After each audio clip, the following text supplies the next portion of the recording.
Se desata el infierno después de que la derecha elegida en Colombia suspendiera la transición por intento de golpe de Petro. La crisis política en Colombia se intensificó cuando el presidente electo, Abelardo de la Espriella, ordenó suspender de inmediato el proceso de transición con el gobierno de Gustavo Petro. Desde el momento exacto en que casi 13 millones de colombianos me acompañaron para derrotarlo, a él y a su testaferro político, Petro y Cepeda iniciaron su plan B para mantenerse en el poder de forma definitiva a cualquier costo. Y quieren hacer eso mediante un golpe de Estado. En las últimas horas, el plan escaló. El presidente Petro, al atribuirse competencias que pertenecen exclusivamente al órgano electoral, desconoció mi elección y mi credencial oficial como presidente electo. La decisión vino después de que Petro negara la legitimidad de la victoria de la derecha en la segunda vuelta del 21 de junio y después de Iván Cepeda, derrotado en las urnas. Avisar que puede liderar desobediencia civil pacífica si sus exigencias no son atendidas. Lo que implica no reconocer la autoridad de alguien que no responde a la defensa de la soberanía nacional. Y que quede muy claro, desobediencia civil pacífica. Yo convoco e invito a los millones de electores que depositaron en mí su confianza a hacer lo mismo. Y, en caso de que no se cumpla lo que anuncio ahora, que rechacen de manera pacífica cualquier orden, cualquier disposición o mandato de alguien que no corresponda a la condición de guardián y garante de nuestra Constitución política. Colombia entró en un estado de tensión porque la transición que debería servir para entregar datos, ministerios e información del Estado al nuevo gobierno se convirtió en una disputa sobre quién manda después del voto. Abelardo acusa a Petro y Cepeda de intentar aferrarse al poder y usar la narrativa de fraude para impedir la toma de posesión programada para el 7 de agosto de 2026. Petro habla de irregularidades, pero hasta ahora la denuncia no ha venido acompañada de una prueba pública, capaz de derribar el resultado reconocido en el proceso electoral. La derecha ve en esto una maniobra peligrosa. Y la alerta aumenta porque la elección fue reñida, con 49.66 para Abelardo y 48.70 para Cepeda, justamente el tipo de margen que la izquierda suele intentar convertir en disturbio cuando pierde. ¿Cómo pretende Abelardo impedir que la transición se convierta en un terreno para un golpe? Ya te voy a contar todo eso. Si te gusta este tipo de contenido directo y sin rodeos, considera suscribirte porque aquí hay videos así todos los días. Abelardo de la Espriella decidió detener la transición porque, según él, no se puede sentar a la mesa con quienes estarían intentando desconocer el orden constitucional. El presidente electo llamó corrupto al gobierno saliente y afirmó que su obligación es proteger los intereses de la nación colombiana, garantizando una transición de poder seria, transparente y al servicio de los ciudadanos. Petro es un tirano en formación que busca perpetuarse en el poder a cualquier costo. Y hoy, como presidente electo de todos ustedes, ratifico lo que he venido diciendo desde hace tantos años. Esto que estoy diciendo ya no se trata solo de un análisis o una simple opinión. Es una realidad concreta y totalmente palpable.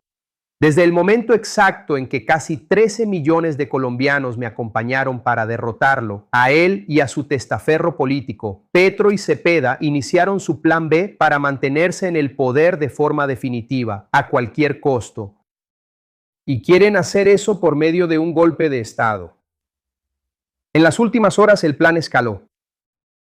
El presidente Petro, al atribuirse competencias que pertenecen exclusivamente al órgano electoral, desconsideró mi elección y mi credencial oficial como presidente electo. El mensaje llegó por las redes sociales. En el momento en que la transición política ya estaba contaminada por acusaciones, exigencias y amenaza de movilización. La transición debería servir para que el gobierno saliente entregue datos de ministerios, situación fiscal, contratos, riesgos y prioridades al gobierno entrante. Eso no es un favor, es una obligación del Estado. Cuando Abelardo suspende esa conversación, está diciendo que no acepta participar en una puesta en escena donde el gobierno derrotado habla de entregar el poder mientras cuestiona la legitimidad del ganador. La victoria de Abelardo fue ajustada, pero una victoria ajustada también es una victoria. El preconteo divulgado con casi todas las mesas escrutadas mostró al candidato de derecha por delante de Iván Cepeda por menos de un punto porcentual. El voto de los colombianos fuera de Colombia fue decisivo y es un voto legítimo. La votación de los colombianos fuera de Colombia le dio una fuerte ventaja a Abelardo. Fueron más de 177,000 votos de diferencia en ese grupo, número que explica buena parte del margen final. Es ahí donde la narrativa de Petro empieza a pesar. El presidente saliente intentó sembrar sospechas sobre factores externos, habló de fraude e incluso llegó a atribuir la victoria de la derecha a algoritmos ligados a California y a empresas privadas de inteligencia de Israel.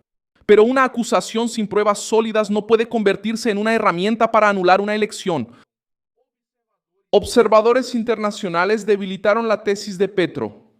La misión de la Unión Europea elogió la transparencia y la eficiencia del conteo, mientras que el Centro Carter calificó el sistema de gestión de resultados como confiable, transparente y rastreable.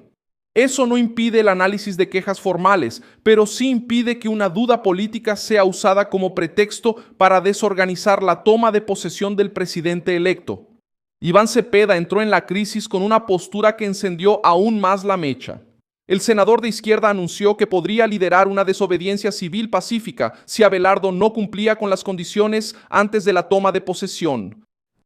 Lo que implica no reconocer la autoridad de alguien que no responde a la defensa de la soberanía nacional. Que quede muy claro, desobediencia civil pacífica.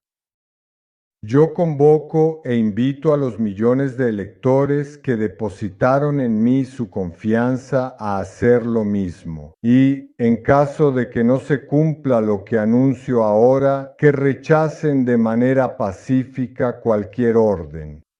Cualquier disposición o mandato de alguien que no corresponda a la condición de guardián y garante de nuestra constitución política.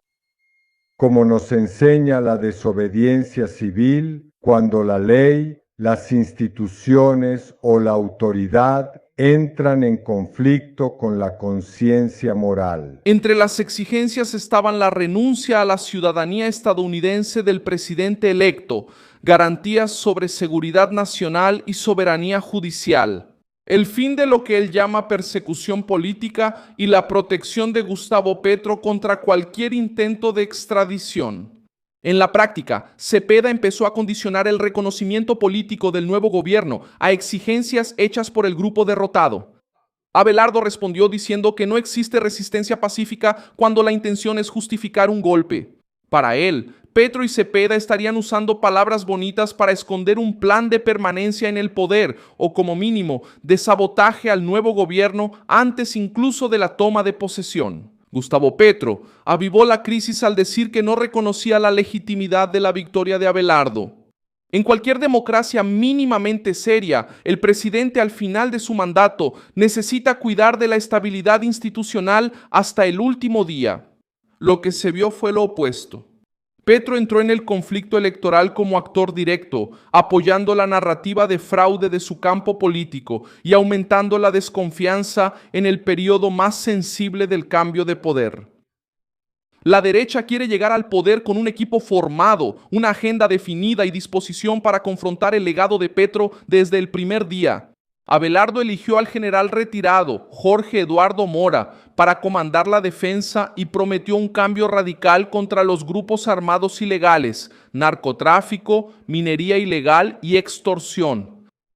La primera tarea de este equipo será revocar, a partir del mismo 7 de agosto, absolutamente todos los privilegios que Petro concedió a los grupos narcoterroristas.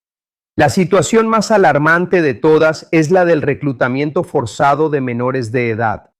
Una de las mayores y más terribles tragedias humanitarias que Colombia enfrenta actualmente y cuyo aumento durante este gobierno ha sido extremadamente acentuado y preocupante para toda la nación. Y además, ¿verdad? El gobierno hizo que esto se volviera invisible. Ese es un crimen imperdonable que ningún gobierno puede seguir encubriendo, tolerando, bajo el pretexto de una falsa paz. Lo que está en riesgo, queridos compatriotas, es la seguridad de las regiones, la confianza en las instituciones y, sobre todo, la vida y el futuro de miles de niños y jóvenes. El nuevo gobierno rechaza la política de negociación amplia de Petro, llamada paz total, y promete intercambiar concesiones por autoridad. El Estado vuelve a actuar contra quienes dominan el territorio, infunden miedo en la población y usan el diálogo como escudo para seguir en el crimen. La llamada paz total se convirtió para los críticos en un símbolo de debilidad del Estado. Abelardo promete desmantelar ese modelo y reactivar órdenes contra criminales que estaban protegidos por conversaciones políticas. Esa ruptura ayuda a explicar por qué la izquierda intenta aumentar el costo de la toma de posesión. La victoria de Abelardo no representa solo un cambio de nombre en el palacio. Representa el rechazo de una política que muchos colombianos asocian con el avance de grupos armados y la pérdida de control territorial. La tensión también pasa por la relación con Estados Unidos. Cepeda intentó poner la ciudadanía estadounidense de Abelardo en el centro de la disputa, insinuando riesgos para la soberanía colombiana. Petro reforzó la línea de sospecha externa. La izquierda intenta transformar la victoria de la derecha en un producto de interferencia extranjera. Pero la elección se decidió por voto, incluso por el voto de colombianos que viven fuera de Colombia. Y ese electorado no puede ser tratado como menos colombiano solo porque decidió en contra del proyecto de Petro. Colombia llega a julio con una pregunta que pesa sobre toda la región. ¿La izquierda aceptará perder cuando las urnas no entreguen el resultado deseado? Muchas gracias por ver este video hasta el final. Apoya nuestro proyecto y contribuye financieramente a través de la clave Pix que aparece en tu pantalla. Somos un canal independiente enfocado en mantenerte informado con la verdad. Tu contribución nos ayuda a seguir adelante.